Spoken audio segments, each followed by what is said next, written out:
साहित्य लहर में आपका स्वागत है। आज आप सुनेंगे मालती जोशी जी की कहानी मेरे आंचल का अभय लोक। आइए कहानी सुनते हैं। शौनक, शानू बेटे, सोनू। मेरी तीसरी पुकार पर वह कमरे के दरवाजे पर आकर खड़ा हो गया और झल्लाकर बोला, क्या है, क्यों चीख रही हो? मैं अवाक, गुस्से का एक गुबार सा मन में उठा, पर अपने को जब्त करते हुए मैंने कहा, चीख कौन रहा है, मैं कि तुम? तुमसे तो आजकल बात करते ही डर लगता है, एकदम काटने को ही दौड़ते हो। ठीक है, मैं कटखना कुत्ता हूं, काम क्या है बताओ। सोनू, ठीक से बात नहीं कर सकते तुम? मैं तो हमेशा ऐसे ही बात करता हूं, पर आप आजकल सोफिस्टिकेटेड लोगों की सोहबत में है ना, इसलिए आपको अपना ये बेटा उज्जड़ और गंवार लगने लगा है। काम क्या था बताइए। कुछ नहीं, और होगा भी तो मैं अपने आप कर लूंगी, किसी के एहसानों की जरूरत नहीं है मुझे। और मैं अबाउट टर्न करके अपने कमरे की ओर चल पड़ी। मन में एक क्षीण सी आशा थी कि वह सॉरी सॉरी करता हुआ पीछे आएगा, गले में बाहें डालकर मनाने की कोशिश करेगा। पर यह सब तो अब सुदूर अतीत की बातें हो गई है। पहले वाला शौनक पता नहीं कहाँ खो गया है। क्या उसे कभी लौटा पाऊंगी? मेरी हताशा से बेखबर शौनक अपने कमरे में जाकर फिर से इंटरनेट के सामने बैठ गया और मैं अपने कमरे में सिर पकड़कर बैठी थी। मेरी सारी शक्ति ही जैसे किसी ने निचोड़ ली थी। कितने उत्साह से बाजार जाने के लिए तैयार हुई थी कि तभी लंबी लिस्ट बना ली थी। सोचा था शौनिक को भी साथ ले लूंगी, साथ में कोई होता है तो शॉपिंग में आसानी होती है। परसों नील और सुचित्रा आ रहे थे। शादी में जो विदाई हुई थी वह तो रस्म अदायगी थी, असली विदाई तो अब होगी। अब मेरी लाडली अपने दूल्हे मियाँ के साथ अमेरिका चली जाएगी, फिर पता नहीं कितने दिनों बाद आएगी। साल 2 साल या 3 साल, कौन जानता है। उसे देने के लिए मिठाई नमकीन लेने थे, उसकी पसंद का खाना बनाने के लिए सब्जी मार्केट का एक चक्कर लगाना जरूरी था। सुचित्रा के लिए प्यारा सा सूट मैंने पहले से ही ले रखा था, पर नील के लिए एक अच्छी सी शर्ट लेनी थी। मुझे पुरुषों के कपड़ों की समझ जरा कम ही थी, इसलिए शौनिक की चिरोरी कर रही थी। पर ये महाशय तो आजकल सीधे मुंह बात करना ही भूल गए हैं। वैसे यह एक तरह से अच्छा ही हुआ। वह साथ जाता भी तो नील के नाम से ही भड़क जाता। उसका यह नाटक सुचित्रा की शादी से ही शुरू हुआ है। शादी पर पापा का आना उसे बेहद नागवारा हुआ था। मुझे भी बहुत अच्छा लगा हो ऐसा तो नहीं है, पर मेरी मजबूरी थी। शादी के ठीक 1 महीने पहले उसके ससुराल वालों ने यह शर्त रख दी थी। इसे मांग कहे या शर्त, पर एक बात तय थी कि वे इस पर अड़ गए थे। उन्होंने कह दिया था कि घर की बात घर में रहने दे, रिश्तेदारों को कानाफूसी का मौका ना दे। यह कोई प्रेम विवाह नहीं था। मैं आसानी से दूसरा घर वर देख सकती थी, पर वे लोग भी इस तरह की मांग नहीं रखेंगे इसका क्या भरोसा था। दूसरे शादी और सगाई के बीच 6 महीने के अंतराल में फोन और इंटरनेट के जरिए दोनों में इतनी निकटता आ गई थी कि उन लोगों को अलग करना क्रूरता होती। मेरा असमंजस देखकर ही लड़की का चेहरा एकदम उदास हो गया था, कुमला गया था। वह गुमसुम हो गई थी। उसकी खुशी के लिए मुझे अपना स्वाभिमान एक तरफ रख देना पड़ा था। आखिरी निर्णय लेने से पहले जब मैंने शौनिक की राय जानना चाही तो वह हत्थे से ही उखड़ गया। सुचित्रा को आड़े हाथों लेते हुए बोला, तुम अपने मिट्टी के माधो को समझा नहीं सकती कि इस पिता नामक आदमी ने हमारे साथ क्या सुलूक किया है, किस तरह हमें मझधार में छोड़कर चला गया था। तुम सब भूल गई हो कि याद नहीं करना चाहती। शादी तुम्हारे लिए आत्मसम्मान से ज्यादा जरूरी हो गई है। उसकी इस बात के जवाब में सुचित्रा सिर्फ आंसू बहाती रही। उन आंसुओं ने फिर मुझे कुछ सोचने नहीं दिया। भाई बहनों में उसे दिन से जैसे शीत युद्ध आरंभ हो गया। मेरा यह साग्रह निमंत्रण उनके लिए कितनी बड़ी नियामत है यह तो मैंने बाद में जाना। इतने दिनों तक शशांक से कोई संपर्क सूत्र ही नहीं था। समधियों के इसरार के बाद खोजबीन शुरू हुई। मेरे निमंत्रण के उत्तर में उनका जो फोन आया उससे ज्ञात हुआ कि 2 साल तक कैंसर से लड़ने के बाद जूलियन 4 महीने पहले चीन निद्रा में सो गई है। बेटा श्रीरंग इस घटना से बहुत डिस्टर्ब हो गया है। वे उसे साथ लाना चाहेंगे क्योंकि इस समय उसे अकेला छोड़ने का सवाल ही नहीं उठता। गर्दन तो मेरी फंसी चुकी थी। हाँ कहने के अतिरिक्त कोई चारा नहीं था। मेरी ओर से ग्रीन सिग्नल मिलते ही वे शादी से 10 दिन पहले ही पधार गए थे। घर की साफ सफाई और रंगा रोगन का हवाला देकर मैंने उन्हें होटल में रुकवा दिया। वे दिन में एक आधा चक्कर लगा जाते, पर श्रीरंग दिन भर यहीं बना रहता। माँ की बीमारी और फिर उसकी मृत्यु ने उस 12-13 साल के बच्चे को बड़ा विचलित कर दिया था। यहाँ मेहमानों से भरे पूरे घर में रहना उसे अच्छा लग रहा था। मेहमान भी उस कोरे चिट्टे बच्चे से बड़े खुश थे। उसकी अटपटी हिंदी सबके मनोविनोद का साधन थी। सुचित्रा से तो उसकी बहुत ही अच्छी पटरी बैठ गई थी। दिन भर उसके आसपास मंडराता रहता, सारी रस्मों को बड़े गौर से देखता। सुचित्रा की विदाई के बाद उसने मेरा पल्ला पकड़ लिया। रात को बड़ी मुश्किल से बहलाकर उसे होटल भेजना पड़ा। उस नन्हे से बच्चे के साथ इस तरह की ज्यादती करना अच्छा नहीं लगता था, पर मुझे शौनिक से डर लगने लगा था। श्रीरंग उसे फूटी आंख नहीं सुहा रहा था। वह ऐसी वहशी नजरों से उसे घूरता कि मेरा मन कांप कांप जाता था। पूरी शादी में उसका मूड उखड़ा उखड़ा ही रहा। बहन से तो उसने अबोला ही कर लिया था। उसकी विदाई के समय भी वो कहीं गायब हो गया था। लोगों के सामने बहाने बना बना कर मैं परेशान हो गई थी। कन्यादान पर बैठने से पहले मैंने उससे कहा था, सोनू, फेरों के समय भाई की उपस्थिति आवश्यक होती है, तुम आसपास ही रहना। किसके फेरे? किसके मतलब? सुचित्रा के। और किसके? मुझे लगा आप अपनी बात कर रही है। सोचा मामा जी है तो मेरी क्या जरूरत है। तुम पागल तो नहीं हो गए? मैं पागल सही, पर आप दुल्हन से कम नहीं लग रही है। किसी से भी पूछ लीजिए। यह शौनक की खास अदा है। नाराज हो जाएगा तो आप करने लगेगा। सोनू, मेरी बेटी की शादी है, क्या मैं ढंग के कपड़े भी ना पहनूं? अभी कन्यादान पर बैठना है, 10 लोग देखेंगे।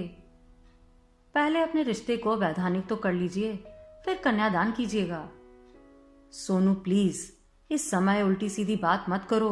पंडित जी के दिमाग में कीड़ा घुस जाएगा तो लेने के देने पड़ जाएंगे। किए कराए पर पानी फिर जाएगा। उसके बाद उसने कुछ नहीं कहा, पर मेरे अंदर ऐसा डर बैठ गया कि जब पंडित जी ने कन्या के भाई को आवाज दी तो मैंने बड़े भैया के बेटे को ही आगे कर दिया। करने को तो मैं श्रीरंग को भी आगे कर सकती थी, फिर तो शौनिक मुझे खा ही जाता। कभी कभी मुझे लगता है कि शौनिक के मन में शायद यह डर बैठ गया है कि मैं पुराने संबंधों को फिर से जीवित करना चाहती हूँ, पर यह उसका निरा भ्रम है। पुराना तो अब कुछ भी लौट नहीं सकता। उसे तो मैंने बहुत गहरे दफन कर दिया है। उन दिनों की याद आते ही कलेजे में सांप लौटने लगते हैं। अच्छी खासी गृहस्थी चल रही थी, पता नहीं क्यों इनके मन में निरंतर एक असंतोष चल रहा था। फिर एक दिन लगी लगाई नौकरी छोड़कर बेहतर भविष्य के लिए यूएसए चले गए। 2 साल तक हम उनके पत्र के सहारे जीते रहे। मेरी नौकरी थी, फिर भी उनके भेजे चेक का इंतजार रहता था। बच्चे बड़े हो रहे थे, उनके साथ खर्चे भी बढ़ रहे थे। नाते रिश्तेदार अड़ोसी पड़ोसी सब में प्रचारित हो गया था कि हम सब लोग बस जाने ही वाले हैं, बस वहां से बुलावा आने का इंतजार है। हर साल सेशन शुरू होने से पहले पूछती कि बच्चों के एडमिशन करवा लूं या नहीं।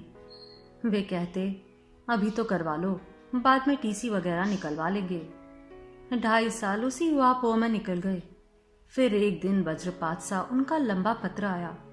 ढेर सारी क्षमा याचना के बाद लिखा था, सॉरी नीरू, मैं अकेलापन बर्दाश्त नहीं कर पाया।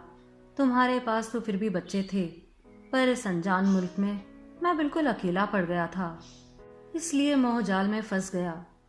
अब हम इतना आगे निकल गए हैं कि पीछे लौटने का कोई रास्ता नहीं है। क्या तुम मुझे आज़ाद कर सकोगी? अगर कर सको तो आजीवन तुम्हारा ऋणी रहूंगा। विश्वास रखो, इसके बाद भी मैं तुम्हें और बच्चों को किसी प्रकार का अभाव नहीं होने दूंगा। आघात जबरदस्त था। उससे उबरने में थोड़ा वक्त तो लगना ही था, पर उसके बाद मैंने क्षण भर भी विलंब नहीं किया। उन्हें मन चाहिए आज़ादी तो दे ही दी, साथ ही उन्हें सारी जिम्मेदारियों से बरी कर दिया। कह दिया कि ये मेरे बच्चे हैं, इन्हें मैं पाल लूंगी, आपको चिंता करने की जरूरत नहीं है। बच्चों की हताशा देखी नहीं जाती थी। इतने दिनों तक बेचारे एक स्वप्न लोक में जी रहे थे।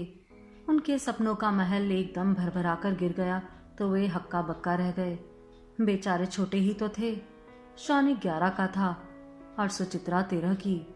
बच्चे बहुत छोटे होते हैं तो चीज़ों को जल्दी भूल जाते हैं, बड़े होते हैं तो अपने आप स्थिति पर समझौता कर लेते हैं। पर यह बीच वाली उम्र बड़ी खतरनाक होती है। मुझसे उनके चेहरे देखे नहीं जाते थे। बच्चों को सब साथ से निकालने में मेरी सारी ऊर्जा खत्म होती रही। अपने लिए रोने बिसुरने का समय ही नहीं रहा। धीरे धीरे सब कुछ सामान्य होता चला गया। गाड़ी पटरी पर आ गई। यूं तो 2.5-3 साल से बच्चों के पिता बाहर ही थे, पर तब उनसे एक तार सा जुड़ा हुआ था। उसके टूटते ही बच्चे जैसे अधर में लटक गए थे। उन्हें जमीन पर उतारने में बड़ी मशक्कत करनी पड़ी। मैं अपने को शाबाशी देती नहीं थकती कि मैंने कितना मुश्किल काम कर दिखाया। तब यह पता नहीं था कि अपने छोटे से मन में शौनिक एक ज्वालामुखी छुपाए हुए है। इस घटना के 12 साल बाद उसने घर की शांति के परखच्चे उड़ा दिए थे। कारण सिर्फ इतना सा था कि इस घर में उसके पिता का नाम फिर से लिया जाने लगा था। सुचित्रा तो सारा इतिहास जानती थी। वह नील को समझा सकती थी। नील अपने माँ बाप से बात कर सकता था, पर उन सब ने मिलकर गेंद मेरे ही पाले में डाल दी थी। निर्णय मुझे ही लेना था और बेटी की खुशी के लिए अपना आत्मसम्मान ताक पर रखकर मैंने शशांक को आमंत्रण दे दिया था और मेरा यह अपराध शौनिक माफ नहीं कर सका था। सुचित्रा की शादी के बाद तो उनका इस घर में आना वह बिल्कुल ही बर्दाश्त नहीं कर पा रहा था। बेबी बेटे की बेरुखी को भाप गए थे, पर श्रीरंग को वे नहीं रोक सके। आखिर मैंने ही कहा, अभी आपकी 8-10 दिन की छुट्टी बाकी है। बेटे को भारत दर्शन करवा दीजिए, पता नहीं फिर कब आना हो। मेरा मंतव्य वे समझ गए थे और दिल्ली आगरा घूमने चले गए। 2-3 दिन घर में शांति थी कि सुचित्रा के आगमन की सूचना मिली। फिर वही सब। उस दिन शौनिक सुबह से ही निकल गया। उसका मूड देखकर मैंने रोकने की चेष्टा नहीं की। सारा काम निपटाकर मैं ही उन्हें एयरपोर्ट पे लेने चली गई। उन्हें चाय नाश्ता करवाकर मैं रसोई में चली आई। काफी कुछ तैयारी करके गई थी, फिर भी कुछ ना कुछ रह ही जाता है। मैं रसोई में आई तो मेरे पीछे पीछे सुचित्रा भी चली आई। मैंने कहा, बेटा बाहर नील अकेले बैठे हैं, अच्छा नहीं लगता, तुम उनके पास जाओ। वह मेरे कंधे से झूलते हुए बोली, अकेले है तो क्या हुआ मम्मी, टीवी देख रहे हैं, पेपर पढ़ सकते हैं, उसके बाद तो उन्हीं के साथ रहना है ना। पर आज के बाद तुम कहाँ मिलोगी। कहते कहते वह रो पड़ी। मेरे भी आंसू निकल आए। उन भावुक क्षणों में भी एक पुरानी बात याद आ गई थी। मेरी नई नई शादी हुई थी। किसी त्योहार पर अपनी ससुराल गई थी। एक दिन अम्मा जी की पुरानी महाराजिन मिलने आ गई। अम्मा जी ने मेरे हाथ से उन्हें एक साड़ी दिलवाई और पैर छूने के लिए कहा।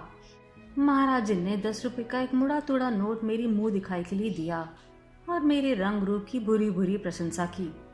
फिर वे मुझसे मेरे परिवार के बारे में पूछने लगी। जब उन्हें पता चला हम 3 बहनें हैं, कोई भाई नहीं है, तो बोली, क्या भाभी जी, इतने अच्छे रिश्ते आ रहे थे, आपको यहीं हाँ करनी थी। मैं और अम्मा जी दोनों सन्न रह गए। आखिर अम्मा जी ने ही पूछ लिया, क्यों, इस रिश्ते में क्या खराबी है। बहू के भाई जो नहीं है, बताओ कल को हमारा बबुआ ससुराल जाएगा तो किसके पास बैठेगा। महाराजन का वह कहना अपना ग्रामीण तर्क था, पर मुझे बहुत बुरा लगा था। पर आज अनायास ही वह प्रसंग याद हो आया। इस घर में तो बेटा है, फिर भी दामाद अकेला ही बैठा है। खाना लगाते समय सुचित्रा ने जिद ही पकड़ ली कि मम्मी गरम बरम का चक्कर छोड़ो, हम लोग साथ ही खाना खाएंगे। थाली पर बैठते हुए नील ने कहा, हम लोग शौनिक का इंतजार नहीं करेंगे क्या। अरे उसका कोई भरोसा नहीं है, पता नहीं कब आए, फिर तुम लोगों का आराम नहीं हो पाएगा। लगता है शौनक बाबू हमसे नाराज है। मैंने सुचित्रा की ओर देखा। वह सिर झुकाकर चुपचाप कौर तोड़ती रही। मैंने कहा, नील, अगर तुम यह जानते हो कि शौनक तुमसे नाराज है तो उसकी नाराजगी की वजह भी तुम्हें पता होगी। हाँ, सुचित्रा ने बताया था। नील, प्लीज उसे गलत मत समझना। अपने पिता के हाथों मेरे बच्चों ने बहुत सहा है, बहुत भुगता है। उनके एक निर्णय ने रातों रात हम लोगों की दुनिया बदल डाली थी। पिता के रहते मेरे बच्चे अनाथ हो गए थे। उन्हें उस धक्के से उबारने के लिए मुझे अपनी सारी शक्ति लगा देनी पड़ी थी। सुचित्रा लड़की है, शायद इसलिए सब कुछ आसानी से भूल गई, पर शौनिक के घाव अभी हरे हैं। उसके पापा का इस घर में पुनः प्रवेश उसे बिल्कुल भी बर्दाश्त नहीं हो पा रहा है और वह यह नहीं भूल पाता कि इस निमंत्रण के मूल तुम हो, इसलिए तुमसे नाराज है। दोनों चुप थे। मैंने भी कलेजे पर पत्थर रखकर ही तुम्हारे माता पिता की यह शर्त स्वीकार की थी। बेटी की खुशी मुझे अपने आत्मसम्मान से भी ज्यादा महत्वपूर्ण लगी थी। थैंक यू मम्मा, सुचित्रा ने अस्फुट स्वर में कहा। सिर्फ थैंक यू से काम नहीं चलेगा सुचित्रा, मैं इसके बदले तुमसे कुछ मांगना चाहती हूँ। By all means it will be a pleasure, Neel ने तबाक से कहा। थैंक यू नील, पर सुचित्रा तुम तो कुछ बोल ही नहीं रही हो। डर गई हो शायद कि मम्मी पता नहीं क्या मांग बैठे। सॉरी मम्मा। बेटा, माँ हूं मैं तुम्हारी, ऐसा कुछ नहीं मांगूंगी जो तुम्हें परेशानी में डाल दे। Mummy ji, you just name the thing. मैं आपको सुचित्रा की ओर से अश्योर करता हूँ कि आपकी बात खाली नहीं जाएगी। थैंक्स अगेन नील। सुचित्रा बेटा, तुम्हें याद है जब तुम्हारे पापा फलक से एकाएक गायब हो गए थे तो तुम्हें कैसा लगता था? प्लीज मम्मी, उन दिनों की याद भी मत दिलाओ, मैं उन्हें हमेशा के लिए भूल जाना चाहती हूँ। वक्त आ गया है बेटा, तुम उन्हें हमेशा के लिए भूल जाओ। तुम्हारे सामने नई दुनिया के दरवाजे खुल रहे हैं। नील जैसा संवेदनशील जीवन साथी है तुम्हारे पास। तुम्हें अब किसी बात की चिंता करने की जरूरत नहीं है। मैं बस तुम्हें एक जिम्मेदारी सौंपना चाहती हूँ। सोनू की? नहीं, श्रीरंग की। श्रीरंग की? दोनों ने एक साथ कहा। हाँ बेटा, वह लड़का भी इस समय उसी उम्र से, उसी नाजुक दौर से गुजर रहा है। उसका सूखा चेहरा देखकर मुझे तुम लोगों के उस दौर की याद आ जाती है। मेरा बस चलता तो मैं उसे अपने पास रख लेती, लेकिन हिम्मत नहीं कर पा रही हूँ। एक बेटे के लिए मैं दूसरे को खोना नहीं चाहती, समझ रही हो ना? मैं उसे अपने पास रख लूं? ना बेटा, तुम्हारी नई नवेली गृहस्थी में वह बच्चा कहाँ फिट होगा। मैं तो बस इतना चाहती हूँ कि तुम उससे जुड़ी रहो, पत्रों से, फोन से। राखी भाई दूज पर तुम दोनों उसके पास चले जाया करो या उसे अपने पास बुला लिया करो। वह बच्चा ममता के लिए छटपटा रहा है, उसे वह दो। उसके जीवन में एक शून्य भर गया है, उसे भरने की कोशिश करो। कुछ दिनों बाद वह अपने आप संभल जाएगा। मुझे मालूम है अमेरिका बहुत बड़ा देश है, दूरियां बहुत ज़्यादा है, पर इतना तो तुम अफोर्ड कर सकते हो, मुझे विश्वास है। मम्मी जी, उसकी किसी लंबी छुट्टी में हम उसे बुलवा लेंगे। उस समय आप हमारे पास आकर रहिए, जी भरकर उसे प्यार कीजिए। तुम्हारे यहाँ आना तो है, पर अभी नहीं। जब तुम्हारे यहाँ नन्ना मुन्ना मेहमान आएगा तब पूरे 6 महीने रहकर जाऊंगी। 6 महीने सोनू को छोड़कर रह लोगी? सुचित्रा ने कहा। तब तक क्या वह घर पर ही बना रहेगा? वह भी तो कहीं नौकरी पर चला जाएगा। यह उसका आखिरी सेमेस्टर चल रहा है, इसलिए तो मुझे और भी चिंता हो रही है। ये फालतू की उधेड़-बुन कहीं उसकी पढ़ाई ना चौपट कर दे। इसलिए अब सब दूर से ध्यान हटाकर सिर्फ उसी को देखना है। खाने के बाद मैंने उन दोनों को जबरदस्ती आराम करने भेज दिया। कहा कि 4 साढ़े 4 बजे चाय बनाकर आवाज दूंगी। फिर रसोई समेटकर मैं कमरे में चली गई, दरवाजा बंद किया और शौनिक का नंबर लगा दिया। सोनू, सुबह तुम एयरपोर्ट नहीं गए, कोई बात नहीं, पर शाम को तुम्हारी दीदी को छोड़ने जाना है, उसमें कोई छूट नहीं मिलेगी। बिटिया इतनी दूर जा रही है, मैं चाहती हूँ कि वह खुशी खुशी विदा हो। तुमसे बिना मिले चली जाएगी तो यह बात महीनों उसे सालती रहेगी। तो बहन के लिए तुम्हारे मन में जरा भी प्यार हो तो शाम 5:30 बजे घर पहुंच जाना। यह तो हुई एक बात। दूसरी यह कि इस घर के तुम एकमात्र पुरुष हो।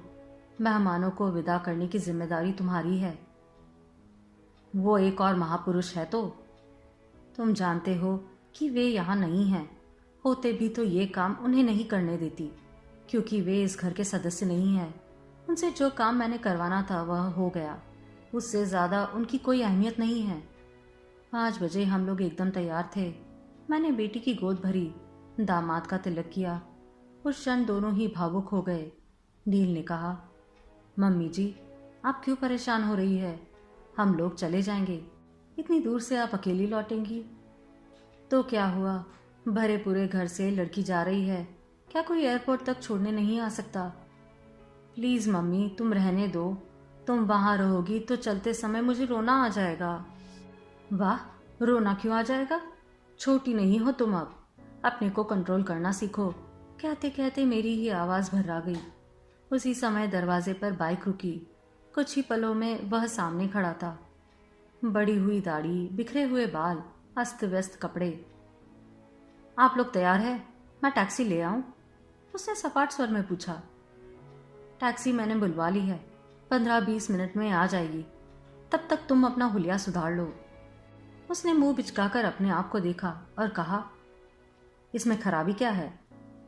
कुछ भी अच्छा नहीं है, बहस मत करो, उसके लिए अभी टाइम नहीं है। वह पैर घसीटता हुआ भीतर चला गया, जैसे जता रहा हो कि बहुत मजबूरी में वह यह सब कर रहा है। मैंने उसकी बेचारी की ओर जरा भी ध्यान नहीं दिया। टैक्सी जब आई तब उसे आवाज़ दी। वह भीतर से नामुदार हुआ, साफ सुथरा, महकता हुआ, दमकता हुआ। ये हुई ना बात, अब लग रही है साले बहनोई की जोड़ी। मैंने उसका गाल थपथपाते हुए कहा। उसने हल्का मुंह फेर लिया। शायद यह भावुकता वह झेल नहीं पा रहा था, पर मैंने परवाह नहीं की। मेरे कहने से वह घर आ गया था। अब नहा धोकर अच्छे बच्चे की तरह बहन को छोड़ने जा रहा था। मेरे लिए यही बहुत था। मैंने खुद को शाबाशी देते हुए कहा, बधाई, राउंड 1 तो तुमने जीत ही लिया है। आप सुन रहे थे मालती जोशी जी की कहानी मेरे आंचल का अभय लोक।